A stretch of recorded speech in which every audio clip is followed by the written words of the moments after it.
Sudah aman.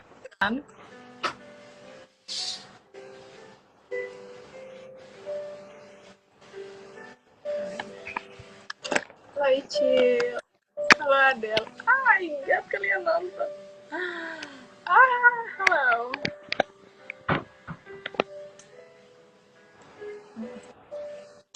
Kita tunggu berapa menit? Ini sudah. Dari kau saja. Kok teman-teman tidak ada yang masuk? Teman-teman masih. Kita melambaikan tangan ke Icil dan Adel. Love you kalian. Cinta-cinta.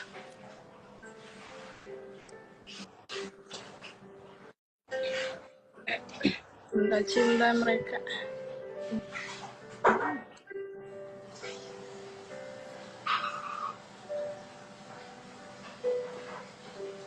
Berapa? 13.05 baru mulai sudah. Kita mulai saja ya teman-teman. Di sini ya kita boleh mulai. Selamat siang semuanya dan selamat sore juga bagi teman-teman yang di sebelah timur Indonesia. Saya Tetri Bernarda Hianan dengan partner saya bernama Rika. Perkenalkan dirinya.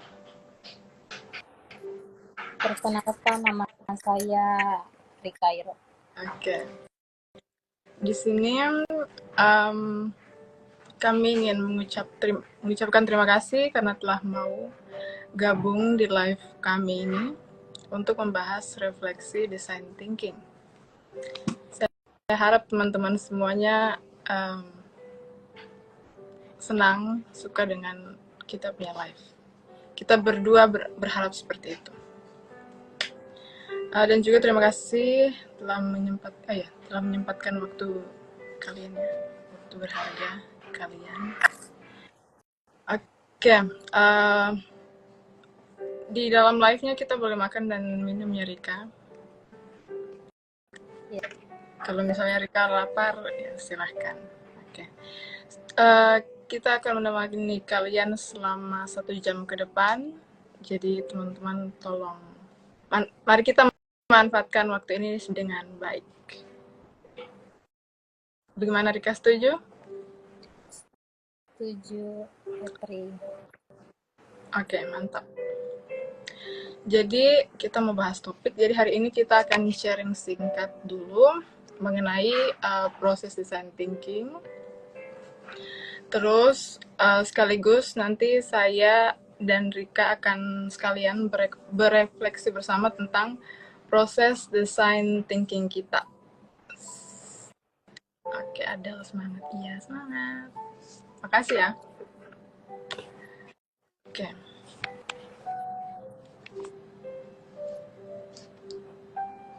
Rika sudah siap? Sudah. Oke. Kita atur nafas dulu. Boleh diatur nafasnya, Kakak. Oke, kita relaksasi dulu ya, teman-teman. Tarik nafas. Sorry. Tarik nafas, Rika. Kita tahan selama 8 detik, terus habis itu kita lepaskan. Tarik nafas. 2, 3, 4, 5, 6, 7, 8. Buang. Tarik nafas lagi.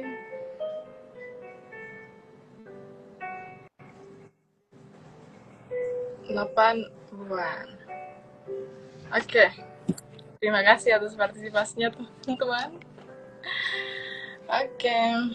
Selanjutnya kita akan membahas apa sih itu design thinking dan tujuannya tuh apa. Nah, design thinking itu adalah pendekatan di konseling, di jurusan bimbingan dan konseling yang menggabungkan prinsip-prinsip design thinking dengan praktek konseling untuk membantu klien mengatasi masalah-masalah mereka. Nah, pendekatan ini berfokus pada pemahaman yang mendalam tentang kebutuhan klien.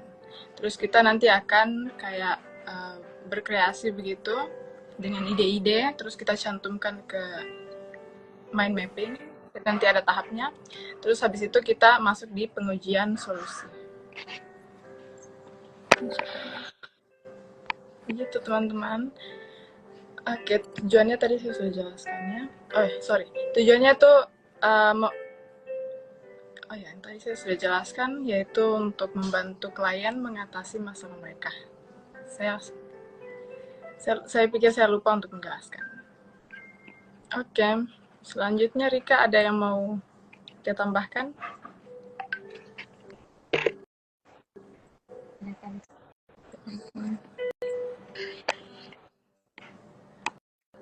Oke, tidak ada, yakin? Yakin. Kita lanjut ke tahap selanjutnya. Oh my god. Oke.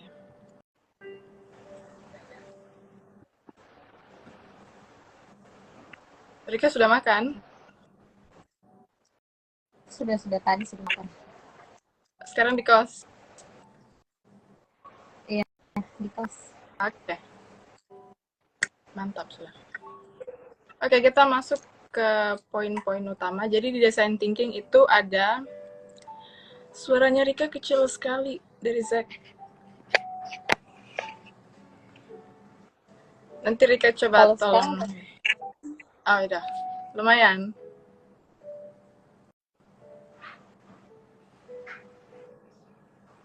Oke. Kita boleh lanjut? Boleh. Oke. Nanti Rika tolong diperbesar saja suaranya. Kalau boleh teriak. Siap. Siap. Oke. Jadi di dalam teman-teman di dalam design thinking itu ada 5 tahapannya. Jadi sebelum mendekati untuk menyelesaikan masalahnya klien itu ada 5 tahap. Jadi yang pertama itu kita empati. Yang pertama itu empati, terus yang kedua define, terus yang ketiga ideate, terus habis itu yang 4 prototype, dan yang terakhir itu ada tes. Begitu.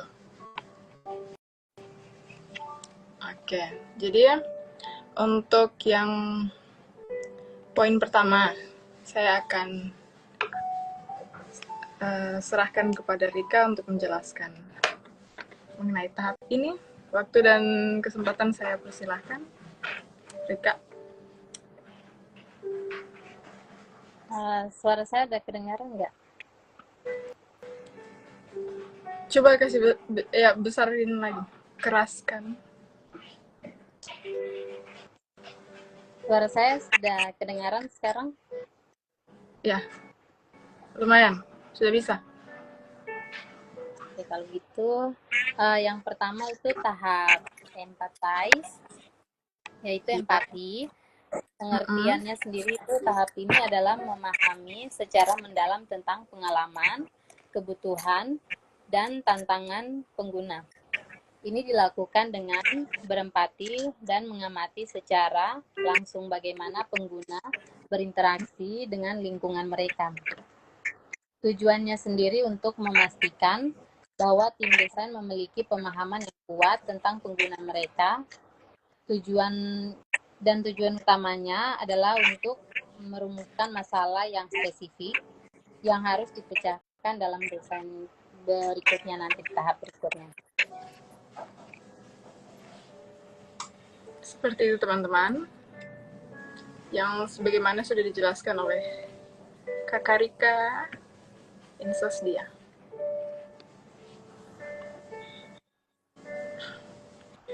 Oke, kita lanjut ke bagian tahap untuk share pengalaman kita, sekaligus refleksi tentang, saya dan Rika akan saling tanya jawab mengenai ini. Pengalaman Rika di tahap ini bagaimana? Saat kita mau menyusun.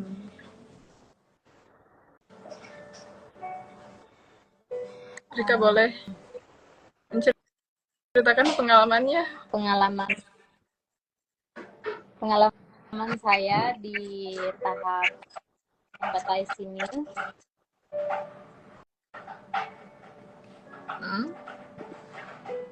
Iya, tahap empathize ini kan menyusun IDI. Iya. Pengalaman saya sendiri, yang pertama sih penasaran sih Hmm. dengan tahap ini. Merasa ingin tahu, dan juga di sini saya juga Gimana? Perasaannya fokus senang berusaha untuk ya waktu di senang, tahap ini senang atau tidak? senang, iya, perasaan saya senang, terus kepo juga sama tahap ini. Itu waktu di awal ya. Awal, ya di Oke. awal. Siap, siap. Kalau saya di bagian ini empati yang saya ingat itu mungkin tadi Rika lupa untuk bilang juga karena jadi waktu kita mau nyusun IDI itu tuh kita kita bangun empati dulu antar sesama partnernya. Jadi kita disuruh untuk tentukan POV. Yes. Jadi waktu itu saya dan Rika itu POV-nya saya teh, terus Rika kopi. Gitu. Nah, di situ kita disuruh oleh dosen dan juga ya, disuruh oleh dosen untuk agar supaya kita saling membangun empati. Jadi saya menerima Rika dengan alasan mengapa dia menyukai kopi, sedangkan Rika juga menerima saya dengan alasan mengapa lebih memilih teh daripada kopi. Seperti itu teman-teman. Dari Rika ada tambahan lain? Itu saja. Ada yang mau ditanyakan? Tidak ada sejauh ini. Dari Rika tadi ada yang Rika bilang paling menarik di tahap ini. Apa tuh? Kalau saya, itu yang tadi, yang tahap paling menarik itu adalah ketika kita disuruh menentukan kita punya POV-nya, POV-nya kita masing-masing, terus disuruh membangun empatinya itu. Kalau Rika gimana? Apa yang paling menarik? Saya yang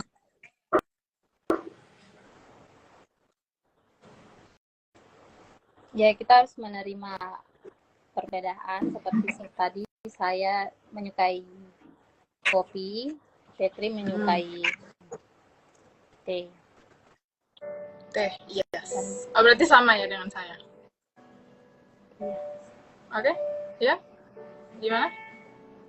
Ya? Iya. Oke. Terus di bagian ini ada nggak kesulitan atau kalau misalnya ada, bagaimana caranya Rika menyelesaikannya di tahap untuk khusus di tahap empati?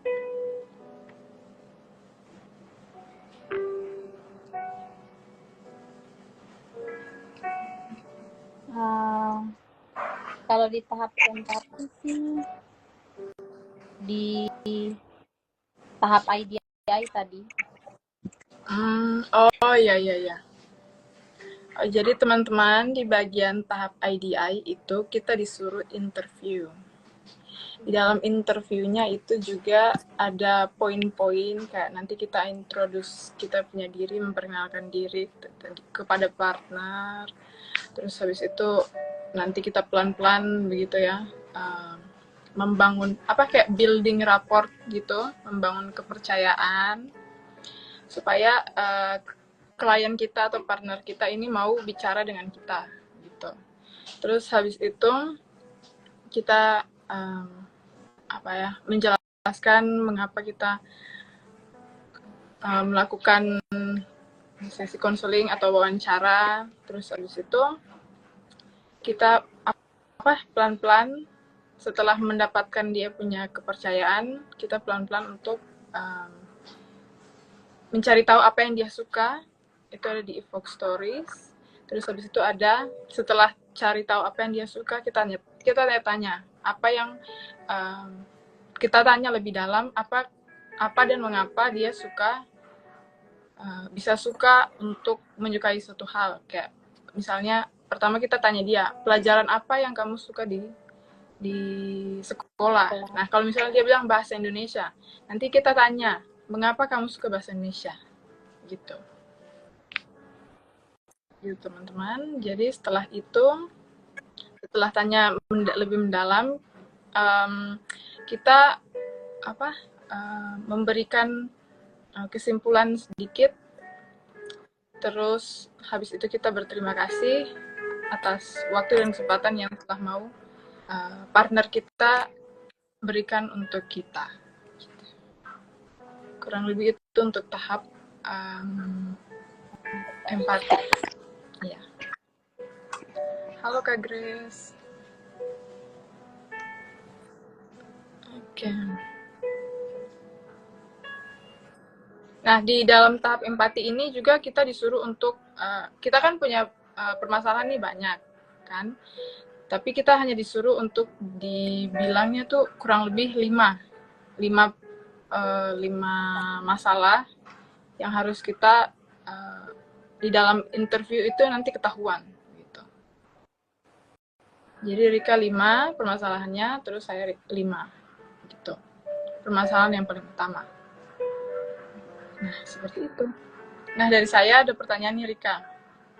Apa yang kamu pelajari dari sesi interview empati bersama saya sebagai partnermu?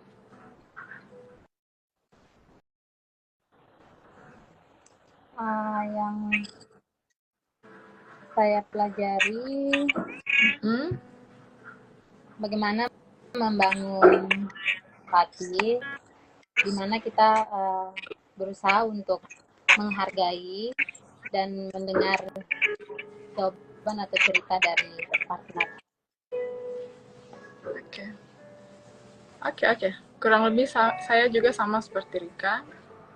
Cuman ini kan kayak resmi gitu di design thinking, tahapnya bertahap, jadi kayak empati. Nah, jadi kayak lebih resmi begitu kalau saya. Ya, gitu. Oke, kita bergeser. Apakah kita sudah boleh bergeser ke tahap yang kedua, Rika? Iya, boleh. Oke, tahap kedua ada define. Rika boleh jelaskan apa itu define?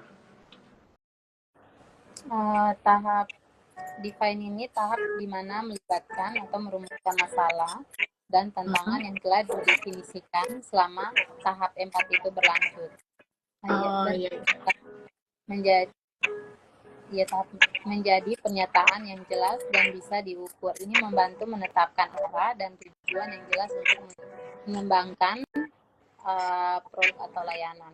Tujuannya untuk menetapkan pemahaman bersama tentang apa yang harus diselesaikan. Ini membantu tim fokus pada solusi yang tepat dan menghindari penyimpangan dari tujuan. Oke. Baik, secara singkatnya, di tahap define ini kita akan merumuskan permasalahan. Jadi dari 5 itu kita pilih salah satu yang paling urgent atau yang paling kita mau sekali untuk diselesaikan permasalahan ini. Oke. Selanjutnya kita setelah dipilih salah satu, kita disuruh untuk bertanya lagi, melakukan interview lagi tentang ini tapi interview lagi cuman memakai tahap 5 metode 5 whys. Ya. Jadi 5 whys itu gimana caranya, kayak misalnya tadi dia suka pelajaran apa. Nah, kan setelah dia suka, kita tahu apa yang dia suka, misalnya bahasa Indonesia, kita tanya mengapa suka bahasa Indonesia. Karena saya suka bahasa formal. Nah, selanjutnya kita tanya, kenapa suka bahasa formal dari 5 whys. Jadi selama beruntun itu kita menggunakan 5 whys. Kita harus tanya mengapa terus sebanyak 5 kali sampai kita mengerti apa itu mendapat dan mengerti apa akar permasalahannya. Gitu. Dari metode 5 whys itu. Kurang lebih seperti itu mengenai tahap define, definisinya. Nah, selanjutnya kita akan sharing singkat. Rika, boleh menceritakan pengalamannya di tahap ini? Apakah susah atau tidak?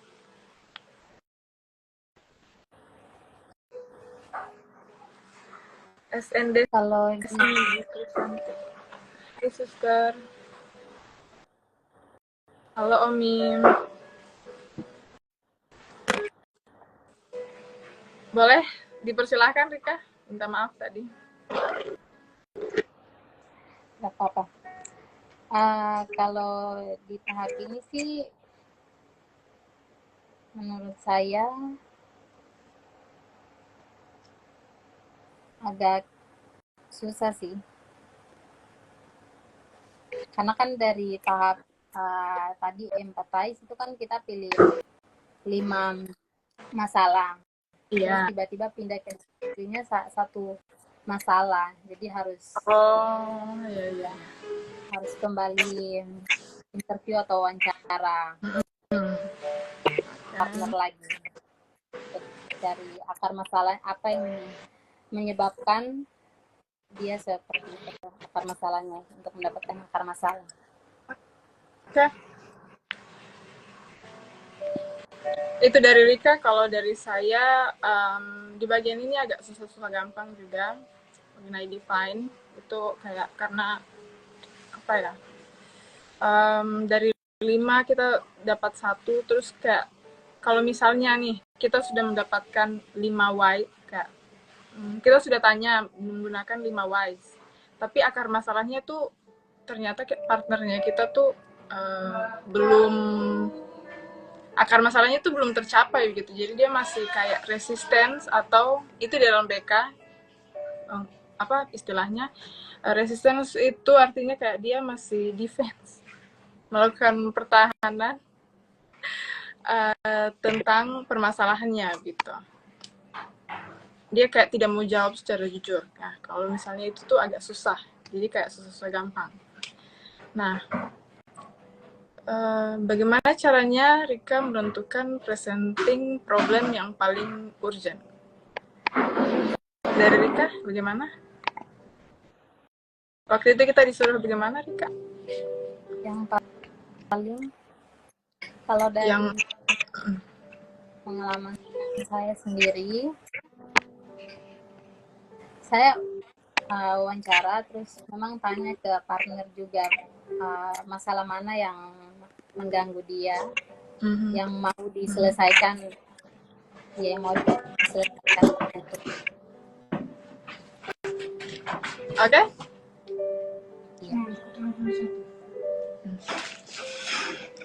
Ini adalah Grace. Tadi intermezzo sedikit, sorry teman-teman. Selanjutnya dari Rika, apa kesalahan umum yang sering terjadi pada tahap ini dan bagaimana cara menghindarinya? Kalau saya itu tuh mungkin di bagian define ini, mungkin yang tadi saya bilang itu, kalau misalnya partner kita tidak menjawab secara terbuka gitu. Kalau Rika ada yang mau ditambahkan?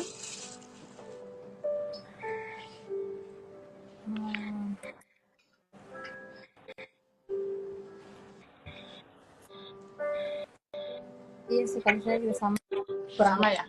Oke. Baik, kita akan bergeser kepada ideate, tahap ideate. Tahap ideate itu apa? Itu tuh kita disuruh untuk buat mind mapping. Jadi dosen nanti pada saat itu, jadi dosen kemarin itu dia setelah menjelaskan, jadi ada 4 pendekatan lainnya lagi selain design thinking. Di dalam design thinking itu kita berkaitan juga dengan mata kuliah lain, yaitu counseling behavioral kognitif. Nah, di dalam situ kita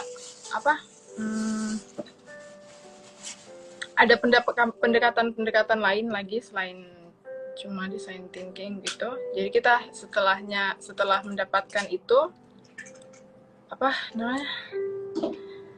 Oh ya, setelah mempelajari pendekatan dan teknik-teknik yang dijelaskan oleh dosen, nah di tahap ini nanti kita akan disuruh membuat mind mapping untuk menentukan arah jalan konseling dan juga setiap pertemuannya. Jadi dalam konseling itu tidak bisa satu kali kita selesai begitu. Jadi dalam konseling itu ada pertemuan-pertemuannya lagi sebelum kita istilahnya kayak sebelum kita bisa sembuh dari permasalahannya kita. Oke, dari Rika ada yang mau Rika sampaikan?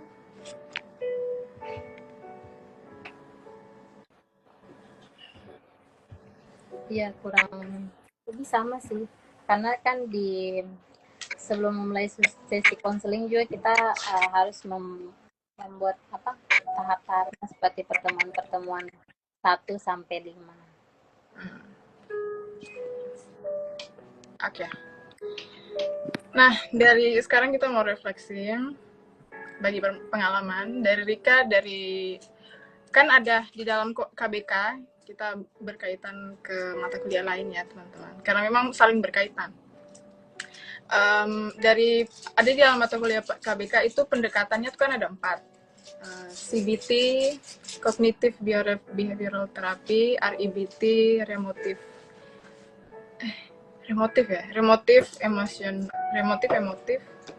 Rasional Emotif Behavioral Therapy, Cognitive Therapy, dan Behavioral Therapy.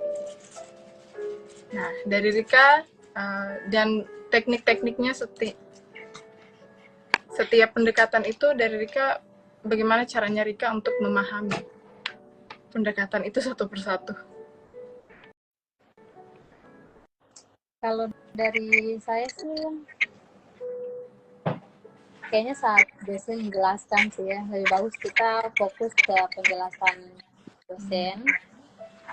Betul.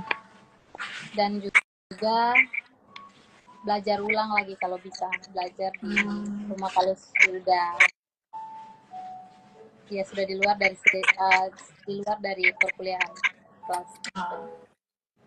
Ya, sama, kurang lebih saya sama dengan Rika. Soalnya kalau misalnya mau belajar itu memang harus tidak cuma satu kali gitu, 1-2 kali supaya bisa mengerti, harus ulang-ulang. Gitu. Soalnya memang pendekatannya ada 4 gitu, terus habis itu DP teknik juga banyak, bukan cuma 1. Oke, dari Rika, apa ya?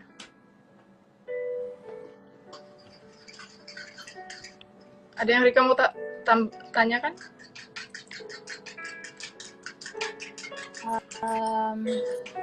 Kalau yang saya mau tanyakan, dari tadi kan pendekatan dan teknik, kira-kira dari sejauh ini ada tidak teknik atau pendekatan yang Tetri rasa itu menarik dan Tetri mau untuk mempelajarinya lebih dalam lagi?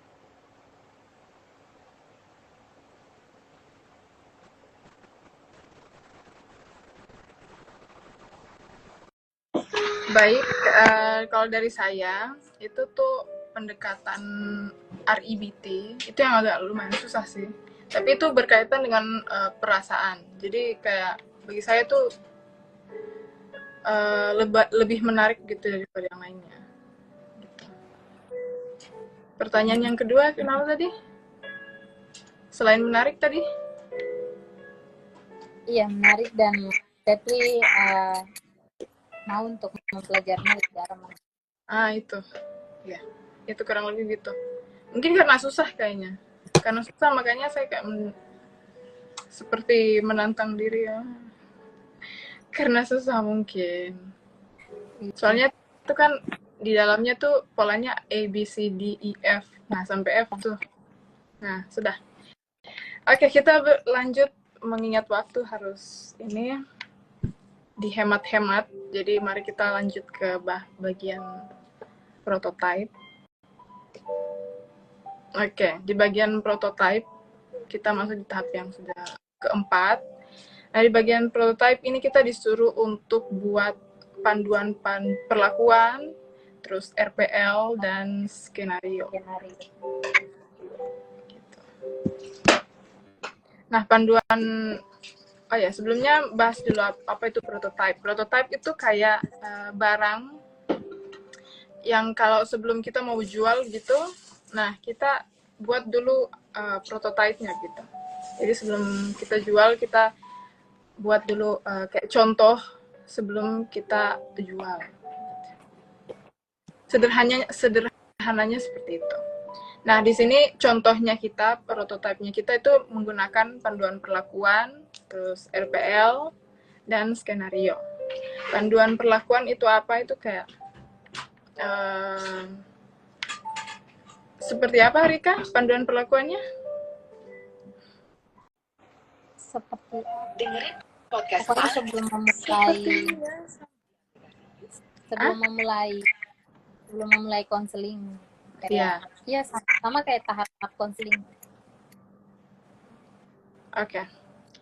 Jadi kurang lebih panduan perlakuan tuh kayak buku kecil begitu untuk kita sebagai konselor, terus konseling juga nanti kita juga akan memberikan kepada konseling kalau tidak salah ingat, supaya konseling itu tahu arah kemana konseling ini akan berjalan gitu. Sedangkan RPL itu rancangan lebih menyudutkan kecil lagi, lebih ke apa, bagian intinya saja mengenai apa ya, mungkin informasi selama konseling ini akan berjalan gitu, kayak konseling ini nanti akan diadakan selama berapa menit, terus berapa pertemuan, terus nama kita sebagai konselor, sebagai konseli, nah itu kayak data-data yang digunakan. Suaranya Rika boleh diperkeras? Maksudnya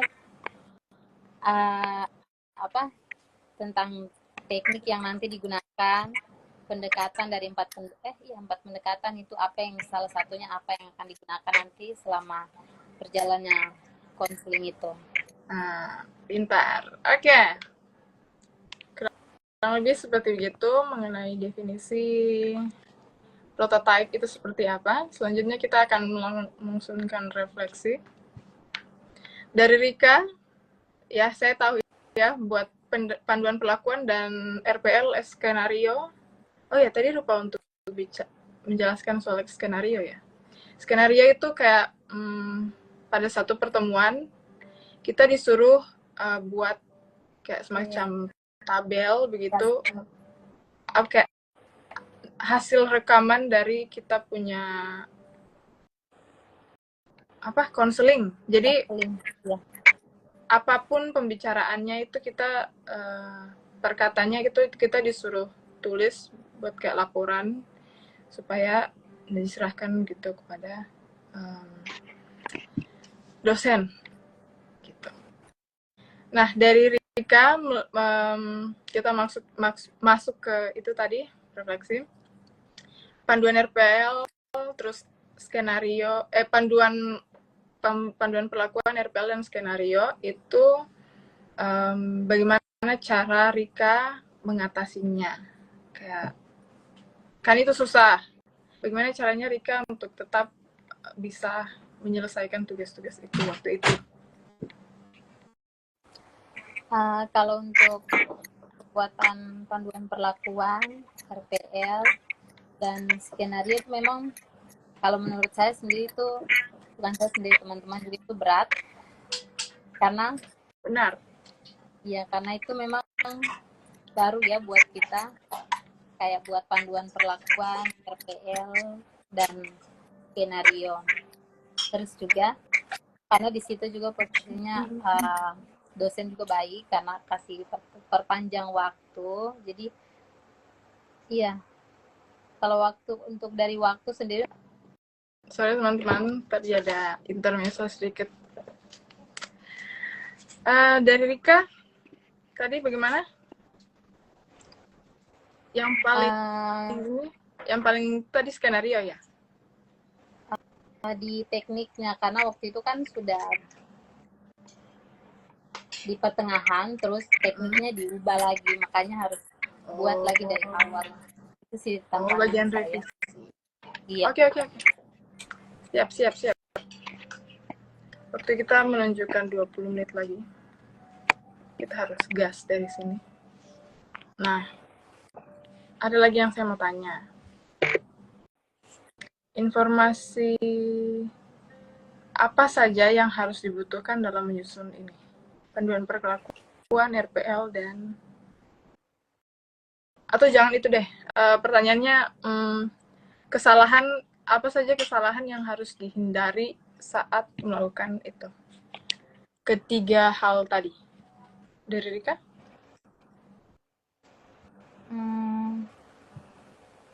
Kalau saya,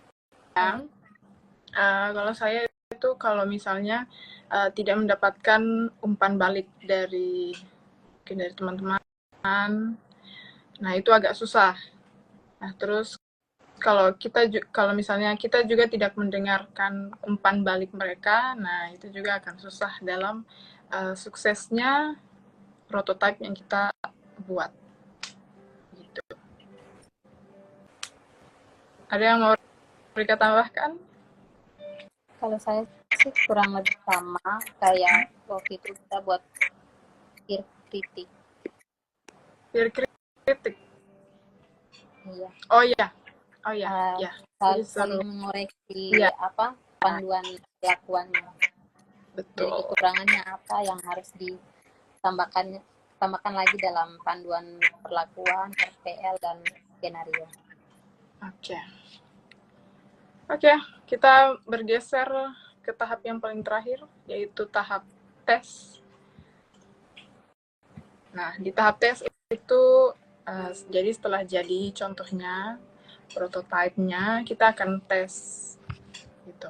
Kita tesnya itu kan konseling kan, jadi tesnya itu di saya dengan Rika, kita konseling di depan kelas, di hadapan dosen dan teman-teman kelas. Gitu. Tujuannya itu tadi untuk melihat apakah prototipe kita ini sudah sempurna atau belum. Oke, kurang lebih seperti begitu definisi dan tujuannya. Kita akan langsung masuk di refleksi. Nah, dari Rika, bagaimana perasaannya saat itu disaksikan langsung oleh dosen dan teman-teman di kelas? Perasaannya sih gugup ya. Sama. Takut, iya, takut salah. Waktu itu Rika tepat waktu atau tidak disuruh ulang kan? Kita semua tidak ada yang disuruh ulang. Iya, tidak ada. Cuma Tidak. langsung dikasih umpan Okay. balik. Umpan balik, siap. Menurut Rika nih, dari kita tampil di depan kelas itu, apakah itu membantu agar panduan perlakuan, RPL, dan kita punya skenario itu menjadi lebih baik saat direvisi nanti? Kalau menurut saya sendiri, iya. Mengapa? Karena dari pengalaman saya sendiri banyak kekurangan di panduan perlakuan, RPL, dan juga skenario yang harus ditambahkan lagi. Jadi itu sangat membantu. Nah, waktu itu baik. Ada lagi, Rika? Saja. Oke. Waktu itu RPL-nya Rika tuh agak ada yang harus direvisi. Nah, mungkin tata cara penulisan. Nah, itu setelah itu harus diganti. Terus kalau saya harus diganti tekniknya. Tekniknya itu saya punya skill training, tapi saya tidak training. Hanya cuma ini, terus nanti pertemuan berikutnya baru saya training. Nah, itu bagian itu salah. Nah, dari situ dosen menyarankan dan juga teman-teman yang lain juga menyarankan supaya ini di training dulu. Gitu. Harusnya di training Jelaskan dulu, terus dulu. habis itu kita lepas nih konselingnya. Itu sih beberapa masukan. Nah, setelah dari itu perasaannya Rika setelah melakukan sesi konseling di depan kelas gimana? Cukup lega Baik. dan dia ya karena menerima umpan balik juga dari teman-teman dosen, jadi bisa revisi kembali lagi biar lebih baik lagi. Oke. Kalau saya sih juga lega sih. Walaupun memang pas pertama tampil di depan teman dosen dan teman-teman, itu tuh agak sedikit gugup, sedikit saja. Tidak terlalu gugup yang kayak gimana. Soalnya dosennya tuh baik gitu. Namanya Pak Raksel. Nah, dosennya tuh baik gitu. Jadi teman-teman juga di dalam kelas saling mendukung satu sama yang lain. Jadi saya tidak terlalu gugup saat itu. Oke? Kurang lebih seperti itu teman-teman hasil refleksi dari kami. Dari Rika ada yang mau ditambahkan? Disampaikan? Ditanyakan? Tidak ada. Oke lah. Baik teman-teman, sekarang kita akan membuka sesi tanya jawab Q&A. Jadi apakah Rika pertama-tama kita harus membahas menjawab teman-teman yang di DM dulu atau langsung dibuka di forumnya? Bagi teman-teman ada yang mau bertanya silahkan, boleh di kolom komentar di bawah, silahkan. Ada yang mau tanya mungkin selain dari mata kuliah ini, design thinking, mungkin tentang prodi BK, yes, gitu. Itu teman-teman boleh bertanya. Saya dan Rika persilahkan.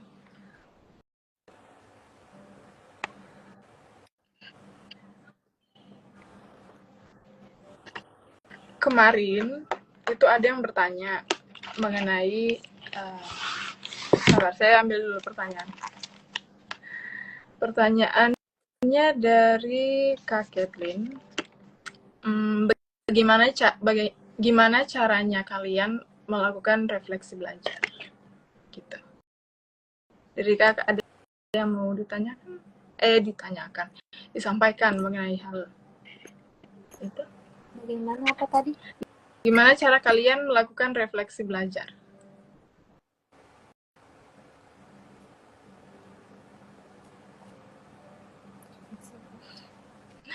Itu yang tadi kita sudah ini duluan tadi. Jadi kita saling bertanya. Iya, saling bertanya. Oke. Selain itu kita saling bertanya. Jadi teman-teman, refleksi kita itu di dalam konseling ada tekniknya, namanya open question. Nah, itu tekniknya itu kita saling bertanya satu sama lain mengenai apa perasaan, kayak lebih mendalam lah gitu. Mengenai apa yang Rika rasakan dan bisa refleksikan melalui apa yang sudah kita ajukan melalui pertanyaan. Gitu. Selanjutnya masih dari Kak Kathleen. Melakukan refleksi belajar kira-kira bisa pakai teknik yang ada di dalam konseling nggak sih? Bisa. Jadi tadi di awal itu ada saya dan Rika melakukan mindfulness, teknik mindfulness, kalau tidak salah CBM. Jadi kita relaksasi dulu, kita tarik nafas. Nah itu namanya teknik mindfulness itu. Nah, setelah melakukan relaksasi, kita bisa dengan cara itu tadi open question gitu. Terus bisa scaling question juga dari kayak skala, tapi saya dan Rika tadi tidak melakukan itu sih. Kayak misalnya dari skala 1 sampai 10, kira-kira Rika senang nggak dengan tahap-tahap ini gitu. Terus itu teknik 5 whys juga tadi, sama ya kurang lebih seperti itu. Dari Rika ada yang bertanya dari kolom chatnya Rika, kolom pertanyaannya Rika dari ini. Iya ada. Boleh dibacakan? Bentar ya.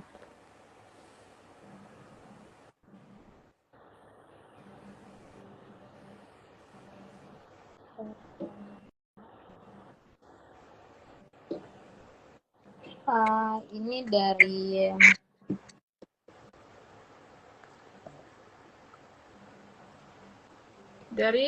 Friska. Siapa? Dari Friska Lia. Oke. Boleh ini pertanyaannya? Jadi pertanyaannya itu, apakah manfaat bimbingan dan konseling dalam kehidupan sehari-hari? Jadi kamu langsung jawab? Kalau untuk dari saya jawabannya itu, manfaatnya itu kita dapat belajar lebih baik lagi memahami diri kita dan juga orang lain.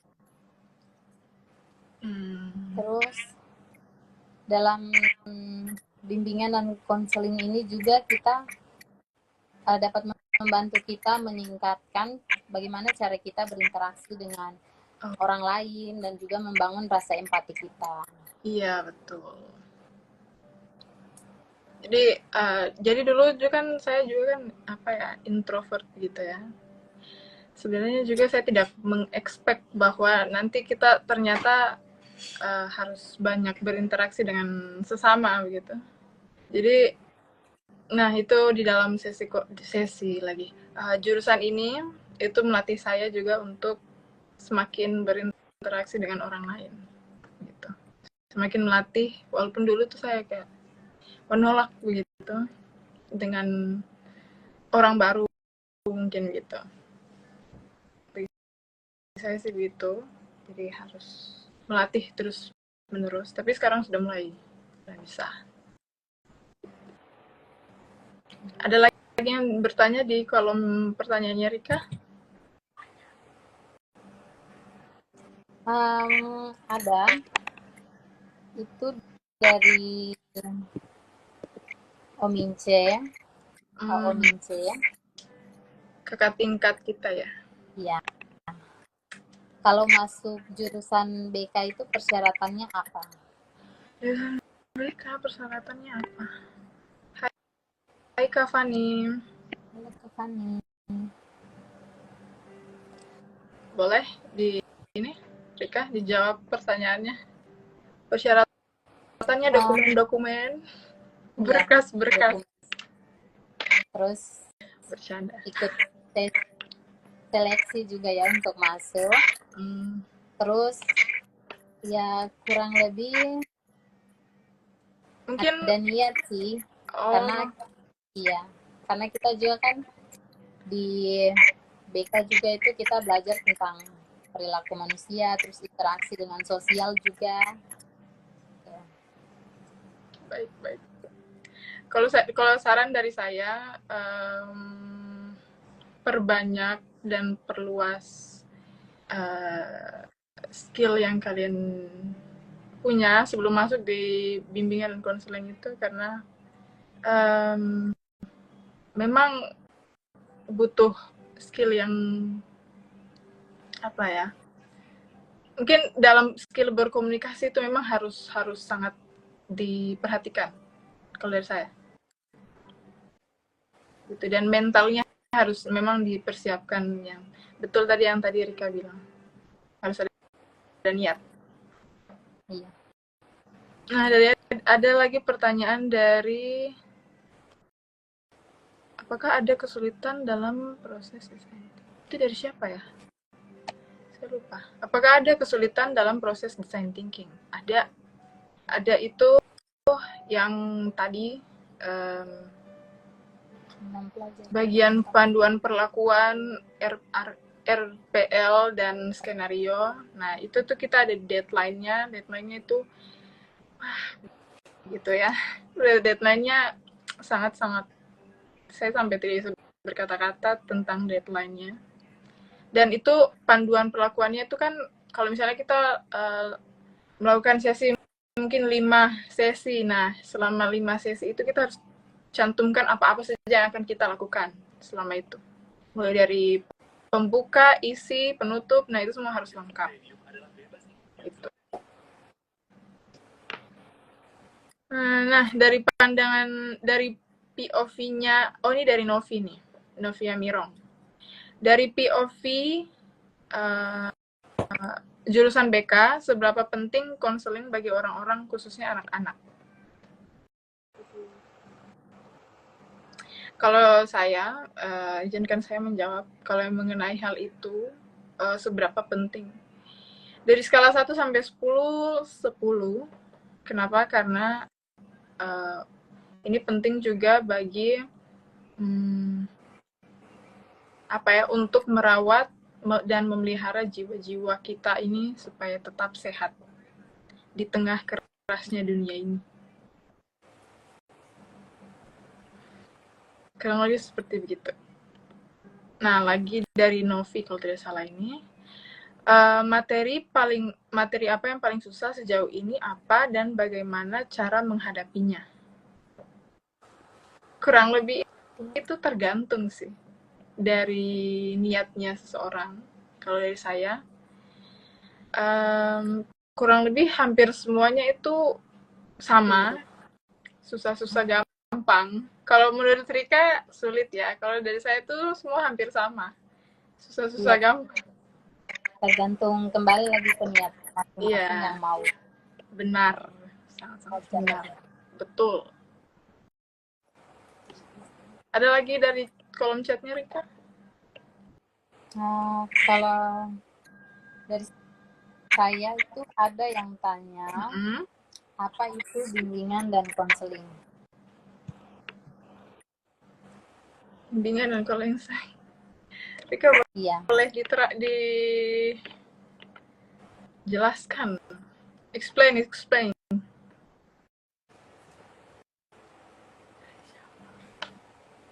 Bimbingan dan konseling itu apa? Pertanyaan tadi dari Lina, itu apa itu bimbingan dan konseling ya. Jadi di sini saya mau jawab. Jadi bimbingan dan konseling itu berupa layanan. Biasanya tuh pasti ada di sekolah-sekolah dan mungkin kantor-kantor juga. Kalau di kampus kita juga sih ada. Itu usaha kampus ministry. Nah, di situ kita buka layanannya untuk membantu teman-teman yang mungkin merasa butuh bantuan dalam mungkin permasalahan berkaitan tentang mental. Nah, itu kita bisa bantu bersama-sama untuk menyelesaikan permasalahan yang ada. Setidaknya kita bisa bantu mereka untuk bersama-sama kita bantu untuk menyembuhkan rasa sakit yang ada. Oke. Ada lagi, apa sih alasan kalian milih jurusan BK? Kalau saya sih memang dari dulu suka untuk kayak mempelajari karakteristiknya orang, baca-baca orang lain punya pikiran, itu kayaknya untuk saya tuh seru gitu. Jadi saya akhirnya tes masuk, akhirnya lolos jadi di BK. Kalau saya. Kalau saya, bagaimana dengan Rika? Kalau saya sendiri sih, ya memang mau di BK. Ya kebetulan juga pindah prodi dari PBI ke BK. Oh iya betul, Rika dari PBI Bahasa Inggris. Setahun kemudian, selanjutnya Rika persilahkan. Iya, jadi kayak cuman tes mic, kedengaran? Sudah kedengaran. Sudah? Baik. Tadi apa tadi dari Rika? Atau sudah? Yang tadi, kenapa memilih jurusan BK? Oh, langsung pilih kan tadi? Iya. Nah, langsung pilih. Dapatnya gini, tapi untungnya dari Rika ternyata senang dengan jurusannya. Intinya tidak menyesal ya Rika masuk BK? Tidak sama sekali. Terima kasih. Baik, dari Rika ada yang mau Rika mungkin ada kolom pertanyaan yang masih mau Rika bacakan. Di sini dari Natalis, dia tanya, apakah jurusan bimbingan dan konseling ini juga mempelajari tentang psikologi orang atau manusia? Iya, jawabannya iya. Karena nanti itu ada di konseling psikoanalisa. Nah, di bagian itu kita akan mencari tahu mengapa manusia ini bisa mengalami kenapa manusia ini bisa gugup. Nah, dia tuh cemas. Cemasnya itu nanti akan dibagi-bagi lagi, nanti ada id, ego, super ego. Nah, itu ada di struktur kepribadian manusia. Nah, kenapa dia bisa mengalami kecemasan itu nanti dibahas di bagian itu. Nah, nanti juga ada filsafat manusia. Nah, nanti di dalamnya tuh ada dijelaskan mengenai hal itu. Oke? Iya, terus Selanjutnya kita tambah sedikit lah. Terus di situ juga maksudnya tambah sedikit. Oh, silakan. Iya, terus di situ di BK juga dia belajar psikologi manusia. Terus nanti semester awal juga ada belajar mengenai psikologi, perkembangan psikologi terkait tahap-tahap perkembangan manusia.